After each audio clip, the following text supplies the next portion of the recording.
नमस्कार दोस्तों, स्वागत है आज की इस महत्वपूर्ण क्लास में। दोस्तों आज का क्लास बहुत ही महत्वपूर्ण होने वाला है। आज के क्लास में सामान्य हिंदी के 50 क्वेश्चनों को हल करेंगे जो कि हर परीक्षा में पूछे जाते हैं। तो आप 50 क्वेश्चनों में से कितने क्वेश्चनों को हल करते हैं कमेंट बॉक्स में जरूर बताइए। चलिए शुरू करते हैं। हमारा पहला क्वेश्चन है, हिंदी भाषा की लिपि क्या है।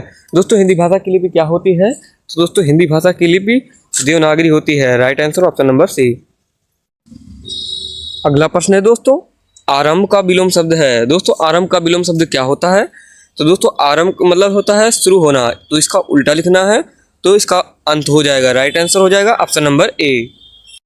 अगला प्रश्न है दोस्तों, कितने भारतीय राज्यों की भाषा हिंदी है। दोस्तों भारत में कितने राज्यों की भाषा हिंदी है? तो इसका राइट आंसर है ऑप्शन नंबर ए 10। दोस्तों 10 राज्यों की भाषा राजभाषा हिंदी है।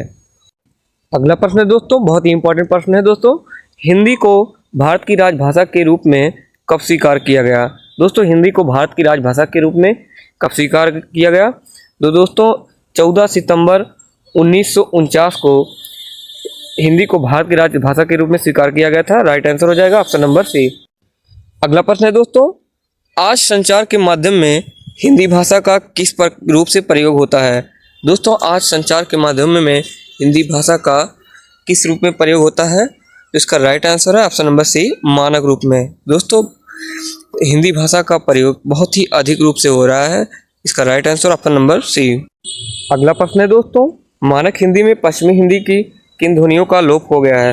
दोस्तों मानक हिंदी में पश्चिमी हिंदी की किन ध्वनियों का लोप हो गया है? तो इसका राइट आंसर है ऑप्शन नंबर ए, द्वित्व का लोप हो गया है दोस्तों। अगला प्रश्न है दोस्तों, देवनागरी लिपि का विकास किस लिपि से हुआ है। दोस्तों देवनागरी लिपि का विकास किस लिपि से हुआ है? तो इसका राइट आंसर है ऑप्शन नंबर ए, ब्राह्मी। दोस्तों देवनागरी लिपि का विकास ब्राह्मी लिपि से हुआ है।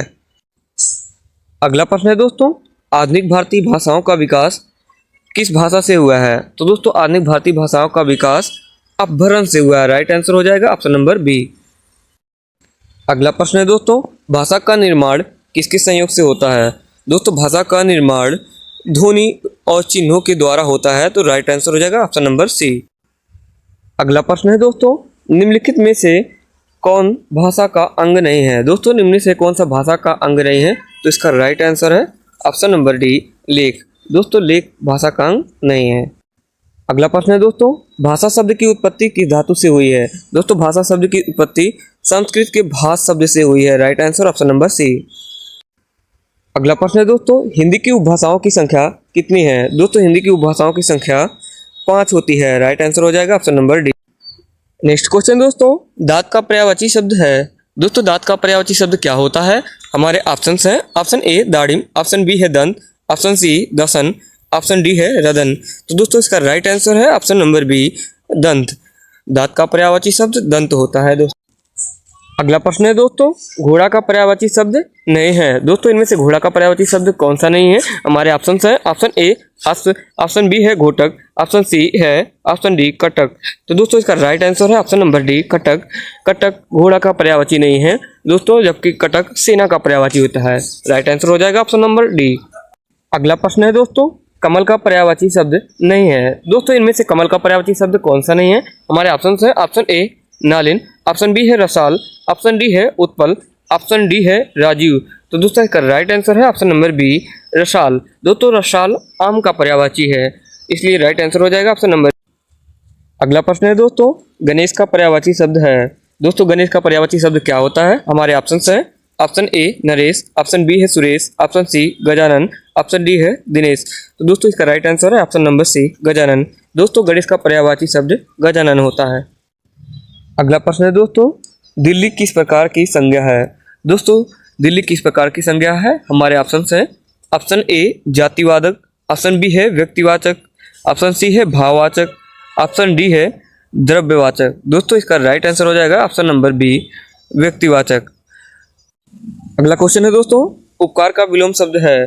दोस्तों उपकार का विलोम शब्द क्या होता है? हमारे ऑप्शन हैं, ऑप्शन ए अपकार, ऑप्शन बी है भलाई, ऑप्शन सी मदद, ऑप्शन डी है उपकारी। तो दोस्तों इसका राइट आंसर है ऑप्शन नंबर ए, अपकार। दोस्तों आशा करते हैं आपको वीडियो पसंद आया हो। वीडियो पसंद आया तो वीडियो को लाइक जरूर कीजिएगा। चलते मिलते हैं नेक्स्ट वीडियो में, तब तक के लिए बाय बाय दोस्तों। अगला क्वेश्चन है दोस्तों, उपकार का विलोम शब्द है। दोस्तों उपकार का विलोम शब्द क्या होता है? हमारे ऑप्शन है ऑप्शन ए अपकार, ऑप्शन बी है भलाई, ऑप्शन सी है मदद, ऑप्शन डी उपकारी। तो दोस्तों इसका राइट आंसर है option number A अपकार।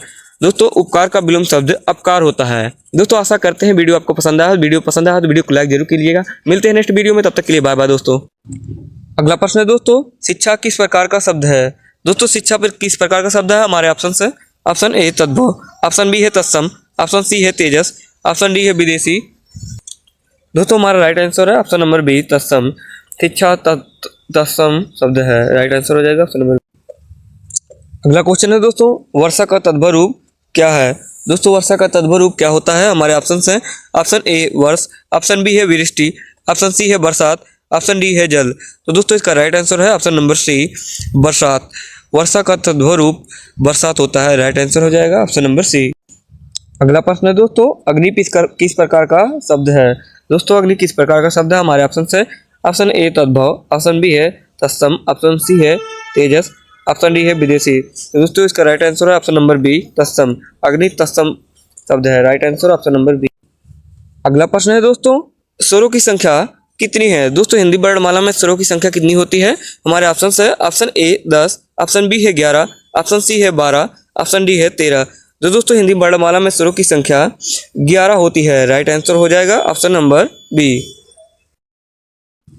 Next question है दोस्तों, जिन वर्णों का उच्चारण बिना किसी रुकावट के होता है वे कहलाते हैं।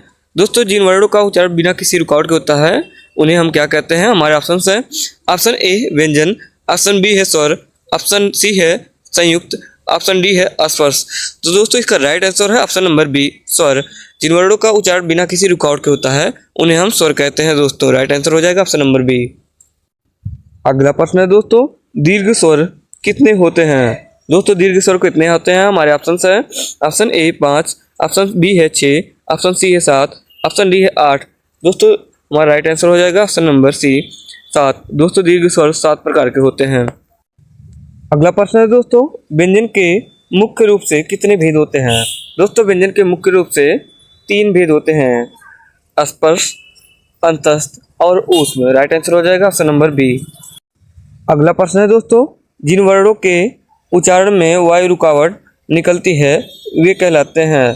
दोस्तों हमारे ऑप्शन है ऑप्शन ए स्वर, ऑप्शन बी है व्यंजन, ऑप्शन सी है हर्ष, ऑप्शन डी है प्लुत। दोस्तों इसका राइट आंसर है ऑप्शन नंबर बी व्यंजन।